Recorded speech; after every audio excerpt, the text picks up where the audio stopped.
สบายดีพี่น้องทุกคนเด้อมันนี้กลับมาเพื่อน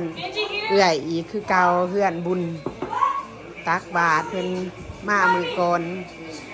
มื้อนี้ตอนเช้าเพิ่นนี้ตักบาตรแล้วก็แล้วเรียบร้อยเบิดแล้วก็พากันมากินตำบักหุ่งต่อเฮ็ดตำบักหุ่งซุ่มกันสามซอยงานบุญ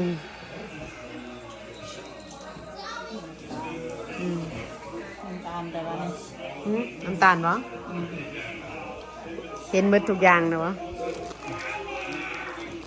ปรุงสามซอยงานบุญมาอันนั้นคลีนอัพอาหารที่เดือ กับปุ่นกระย่าง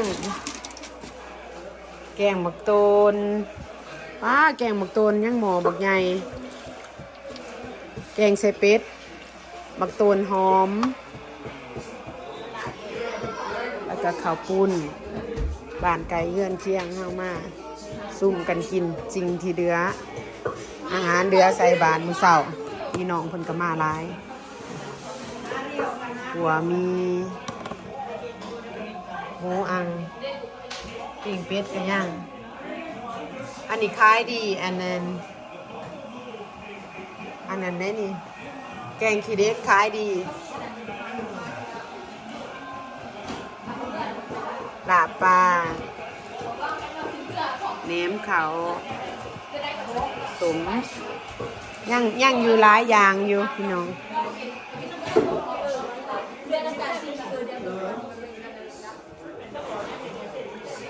หวานขาวละทรงอาหารแบบลาวๆฮะ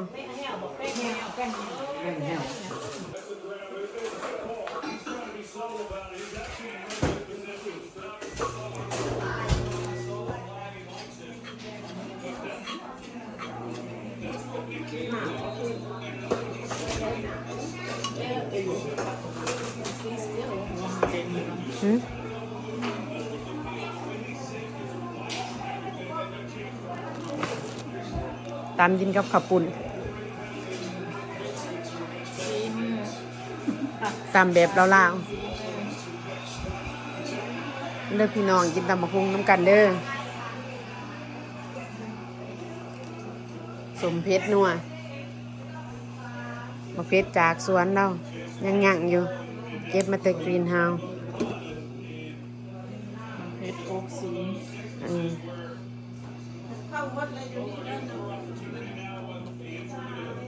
อ๋ออยู่ในหมอหุงเขาเหรอ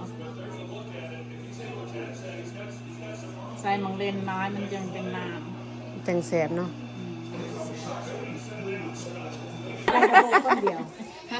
มีแต่โพมงามเดี๋ยวบอกว่ามีแต่โพมงามผู้ได้บรเขากองหนึ่งมันบ่งามขอยบ่กล้าเขาเพราะว่างามโพดงานนี่เขาไข่มาซ่ายือซ่ากินซ่าพี่น้องบ่มืออ่ะอยู่ซ่ากินซ่าสามซอยโดดนะเอาจนเบิดอาหารกินน้ำส้มหาเพิ่มจังหน่อยตอนสิกินตายเจ้าหน่อยต่ำแล้วเอาดินเฟซบุ๊กดาวกินแบบสั้นๆเอาแบบสั้นๆสบายพอมือ1-2 ดอนมือ1-2 ดอนง่ายเนาะของเราเนาะTikTok ก็ต้องปากเกะจะตัวเดินแต่ว่ามีตั้งแต่ follow 800นึงโอ้ไป800มันก็หลายตัว800คนมันก็หลายแต่ว่ามันได้เป็นเอาปากเกะเลยเขายังเองยังบ่ฮู้บักแตงให้พวกข่อยใส่ซื้อจะเป็นหอมหวน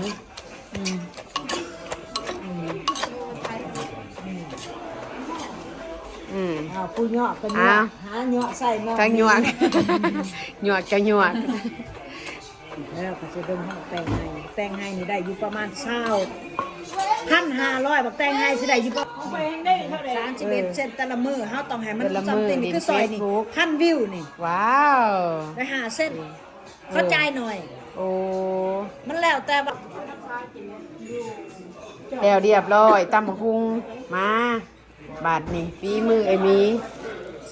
เอาเลยเอื้อยมาเด้อนี่เด้อตำบักหุ่งเอาได้ไหมกิน กินก่อนจะเมื่ออะไร มากินก่อนบัดนี้มาที่นามาแย่ น้ำลาย สีแรงก็แต่สี สีดำสีแดงมาเบิ้งกินกับขัวมีเสบๆเอาขัวมีมาใส่ผีมาสั่นเอามาจัดถูบจัดทางคากแน่ที่นาน้ำลายได้หรือไรแบบนี้มาเบิ้ง สีลำสีแรงพี่น้องค่อยลำ ยุคที่2ของเฮาเนาะมื้อนี้เนาะเอาอยู่เบิดมือเบิดเว้นอยู่นี่แหละซ้ำซอยสมุนนางถากินเบิดยุคนี่ก็เอาอีกต่อไป3มื้อเอาจนเบิดโดดวันอาทิตย์มื้อนี้เป็นวันอาทิตย์วันของเฮาแหละมาเด้อพี่น้องเด้อกินตำบักหุ่งแซ่บๆกับขัวมี ซอยผู้สวัสดิ์ก็ได้ถวยนี่ มาเด้อพี่น้องเด้อกินตำบักหุ่งขัวมีกับผักสลัดแซ่บๆไล่บุระถ้วยละถ้วยอาหารแรง มึงมาไว้มึงต้องมาแล้วกูนะบอกเขาจะอยู่ปุ้นก็มีคือประมาณ เอาข้าวปุ้นน้ำบ่ เอาไปว่าไว้เก็บนี้ เอาบ่เอ้ย เพื่อนมากับเรา โอเคไปมาไปเอาโดดเนาะ กินกับอันนี้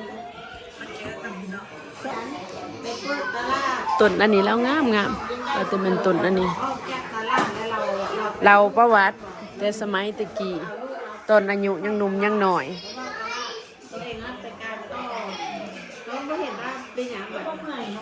บัดตอนเมื่อยมาแล้วเช้าได้เฮ้ยเช้าได้เขาจุดย่างมาได้แล้ว ตอนนั้นยังมีเหือมีแห้งตอนนั้น ก็เลยขายแล้วจะมาดูนี่ค่ะ โอ้ ขายเฮ็ดนำดอกไม้กับเฮ็ด ตะกี้เราเปิดตลาดก่อน มีมาร์เก็ต อือฮึ เฮ็ดอยู่เฮ็ดอยู่หม้อก้อนเฮ็ดอยู่หม้อเปิด นั่งโซกันพี่น้องกินข้าวอิ่มแล้วก็โซกัน ประวัติสมัยตะกี้มาอยู่อเมริกาแต่ข้าวยังหนุ่มแล้วเคยเปิดห้านเหล้า อยู่นี่แหละ เออ นี่มาที่ไปเปิดทุกมื้อเรามันเมื่อยเลยเมื่อยแล้วบอกเราเช้าบอกหาแล้วก็ไปเปิดเอาวีคเอนด์อยู่ที่มาร์เก็ตอยู่ชาเลวิลเลจนั่น โอ้ ห้อง โอ้ อันน่ะห้องท่านขายเครื่องธรรมดาของเล็กน้อยบอมีอย่างใดแหละแต่ห้องนึงขายพะยุงห้องนึงขายดอกไม้ให้ดอกไม้แต่เจ้ามาสร้างมีเทื่อกับ11-12โมงกับประเด็นเมื่อ เออ พาไปเฮ็ดดอกไม้ปลอมนะ ดอกไม้ เออ ติดน้ำเหือนน้ำหยัง มาหัวหลายปีเติบแล้วเมื่อย เมื่อยเอง เพื่อนกับป้าให้เด็กน้อยเป็นสามยูจะ2คน โอ้ ไปเจ้าไป นางฟังประวัติจนเหงานอนน้องสาว มันบ่ปากบ่ติงจากเมื่อละบ่หรือยังฟังต่อไปผู้ยังหนุ่มยังหน่อยผู้เดียวบ่มีไอแฮปนูไอเดียอะไรบ่ได้ออกไอเดียหยังมันนั่งฟังอย่างเดียว มันสะสม เออบ่เป็นหยังดินน้ำกันลูกบ่เป็นหยังดอกเออนะโอเคโอเคลูกบ่เป็นหยังไปดินโดดบ่เป็นหยังมารายงานเมว่าขายตลาด เอื่อยแล้วเราประวัติที่ผ่านมาเคยเปิดตลาดขายเครื่องเนนอยูฟรีมาร์เก็ตแล้วก็อยู่เปิดห้านลาวเนไปมีนมันได้ปลูกต้นไม้ ประวัติเรามาขายต้นไม้แล้วก็มวนอยู่กับต้นไม้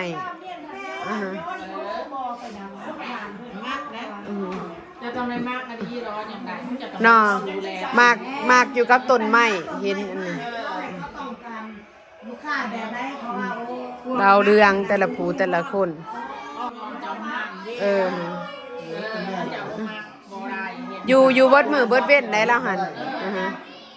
จออกเลยที่จะสิบหดน้ำที่จะยังมาปัดแต่ขนาดคนปลูกอยู่หลังบ้านนี่ยังไม่เคยหดน้ำเลยคอยจะ ผมก็เห็นได้ปัญหาของว่าต้นไม้ ตั้งแต่เก็บก็ยังยากปะเกถ้าโจเดินนี่ แบบแล้วว่าจะพาแข็ง เออ ลองปลูกกับลองเบิ่งก็ร้อน เออ ในบ้านแข่งขันทุกคนโอ้คนโมโหได้ปะมาหาหมอ มา ได้ ได้ ไหม น้ำก่อนเอื่อยมาได้น้ำก่อนมันเรียนมาเป็นลูกคุณมันยัง เคยมีเห็นแล้วมากอีดีเออ เมื่อก่อนเด้อมื้อนี้พี่น้องเด้อคำแหละมามาได้ก็สอดคำบ่ไปบ่มาเออขอบใจเด้อเอ้ยเด้อเมื่อก่อนเด้อ ไปเมื่อเฮาบัดนี้อาหารการกินก็เบิดแล้วซ้ำซอยขอบใจเอ้ยได้หลายแล้วมาถ่ายวิดีโอบายบายพี่น้องบาย เจอกันคลิปหน้าพี่น้อง เจอกันคลิปหน้า Stay tuned for the next video ขอบใจเมื่อก่อนพี่น้องมานี่